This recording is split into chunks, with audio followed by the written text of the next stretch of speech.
When I was a young football fan watching the weekly matchups for the NFL, I would like to imagine all the mascots of the team just fighting each other instead of the team itself. And when I was a kid, I always thought something was strange. Maybe it's just a thing in the 1920s, but I don't see how you can look at this thing and think, whoa, that is scary.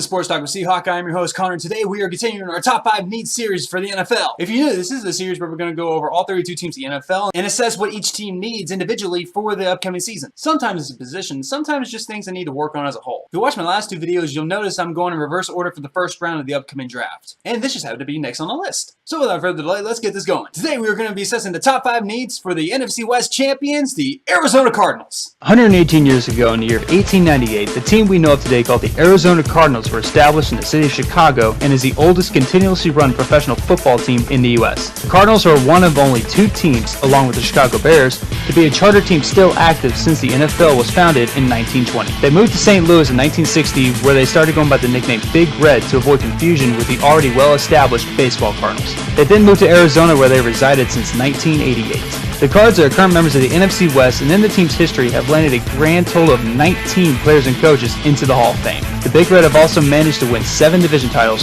appear in the playoffs 10 times, and win the NFC Conference once back in 2008, where they would go on to appear in the franchise's only Super Bowl, Super Bowl 43. Being a desert state, around the start of every season, Arizona averages between 90 and 100 degrees daily, well above the U.S. average, and hardly ever gets below 50 in the winter, making it a good escape for visiting teams from the northern states late in the season. I don't know about y'all, but the Arizona Cardinals have always impressed me.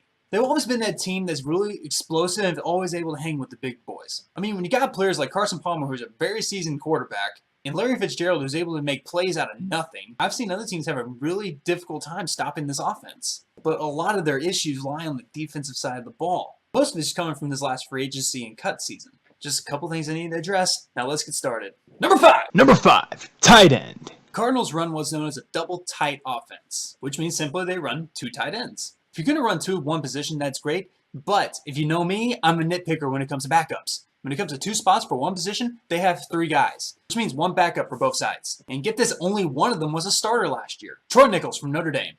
The guy who was backing up last year on the opposite side of the line, again, this guy, his name's right here, I can't say it. He's coming out of his rookie season and did not even see the field once last year. Nichols is only going into his 3rd season, and Gerald Christian's also coming out of his rookie season. Which means no matter who you get in this upcoming draft, unless you pick someone up for free agency, this is going to be a very young tight end group, which could be a good thing and a bad thing. It's a good thing because there are a lot of young players with still a lot of fresh in their talent and not quite hit their peak when it comes to their performance. Very agile, very quick, and a lot more sturdy than those who are older. But at the same time, they're not very experienced. When you see tight ends in this league, they're a lot older. They're very well knowledgeable to what they're doing in the position. They know they're not the fastest guy in the field. They know they don't have to make the spectacular catches. They know their job is to occasionally be that extra blocker on the end and be the extra option downfield. Regardless of what happens, unless they pick something for agency, this is going to be a very young and very inexperienced group this year. Number 4, cornerback. I'm going to go with corners for number 4. Simple. Y'all probably know what it is. No back group support and only 1 returning starter next year. But then from the tight ends, I really don't have an issue with the guys they have right now. You got Patrick Peterson, who's going into his 6th year, and Justin Bethel, who's going into his 5th.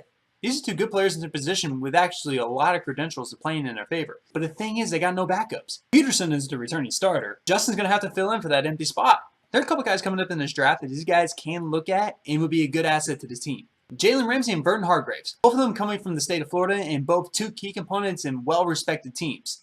If you're going to pick up both of them in this upcoming draft, I feel like they could be really good components and really good backups for the first couple of years. If not anything, they're both coming from Florida, so they're used to playing in heat. Number 3, linebackers. I'm just going to go on a limb here and say that this team is in desperate need for some defensive players. Because not only do the corners not have any backup support, they only have 4 linebackers. And again, I'm stressing this again.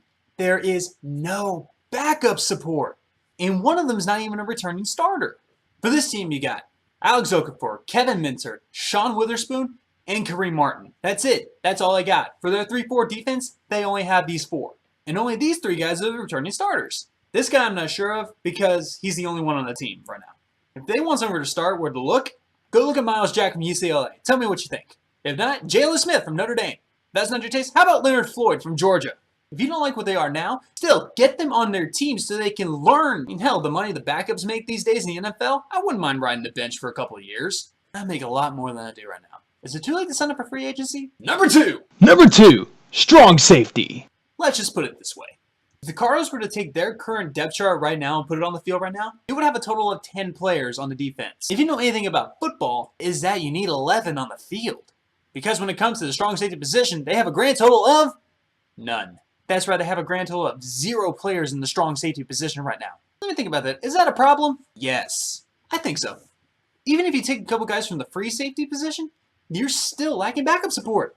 Again. They got Miles Kilburn from Southern Utah, Keanu Neal from Florida, and Carl Joseph from West Virginia. Get any of these players on your team, they're going to be really good fits for this defense. I saw these guys play a little bit, and I saw Carl Joseph play a little bit live. These guys are really quick in the backfield and very agile, and they're able to go get the deep ball. I mean, that's all you can ask for out of these guys. They will stick with their man and go get the loose ball. That's it. You can learn to do that. Well, you, my friend, can be a backup safety in the NFL. I know there's some teams out there that are taking applications, but we'll talk about that later. For now, we're moving on to number 1. Number 1, stay focused. What do I mean by that? Let me explain. The Cardinals easily won their division last year with a record of 13-3. If you look at most of their wins, they had some really lopsided wins. They beat the 49ers 47-7. They beat the Rams once 27-3. They beat the Packers 38-8. They had some really good victories. The thing is, when you look at their 3 losses, they lost to the Rams once 24-22, lost to Pittsburgh 25-13, and lost to the Seahawks 36-6. And yes, the Seahawks game was the very last game of the season. They already are in the playoffs. I even looked it up. All their starters were playing. So I don't want to hear none of this tanking bullcrap. Even if you know you got nothing to lose either way, still go out there and play your best. Early on in the season, I can understand. When you really have a chance to establish your dominance, don't go out and lose by 30 on the last game of the season. Especially not at home. This team just needs to keep focused. They really want to be successful. Because over the years, I've seen them come so close to that first title. And they've always fallen short because of what I've seen is lack of focus. Don't look ahead to what comes after. Pay attention to what you're doing right then and there. Because I am sure they lost that last home game to Seattle and the NFC Championship because they were looking forward to what comes next. And it goes back to the old saying, don't count your chickens before they hatch. Or count your rings before you got them. In the end, the Cardinals run into the same problems that the Broncos and the Panthers are facing right now. It's the lack of backup support in these key positions. Most of it being on the defensive side, they just need to fill in those holes in the backups positions. Especially when you got those positions that are only 1 deep across the board. When it comes to the offensive side, you got a really stellar receiving core, but you still got a very young tight end group. Especially with that new addition you're going to get in the draft. That's going to be a main focus point for this upcoming training camp. And don't look ahead to what comes next. Always stay focused on what you're doing right now. And maybe, just maybe, they can reach Super Bowl 51 and bring home that first Lombardi trophy for Glendale.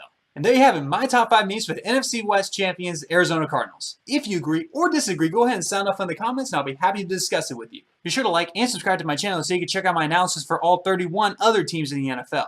But until next time, this has been Sports Talk with Seahawk. I am your host, Connor. Hope you guys enjoyed watching. I will see you guys again next time.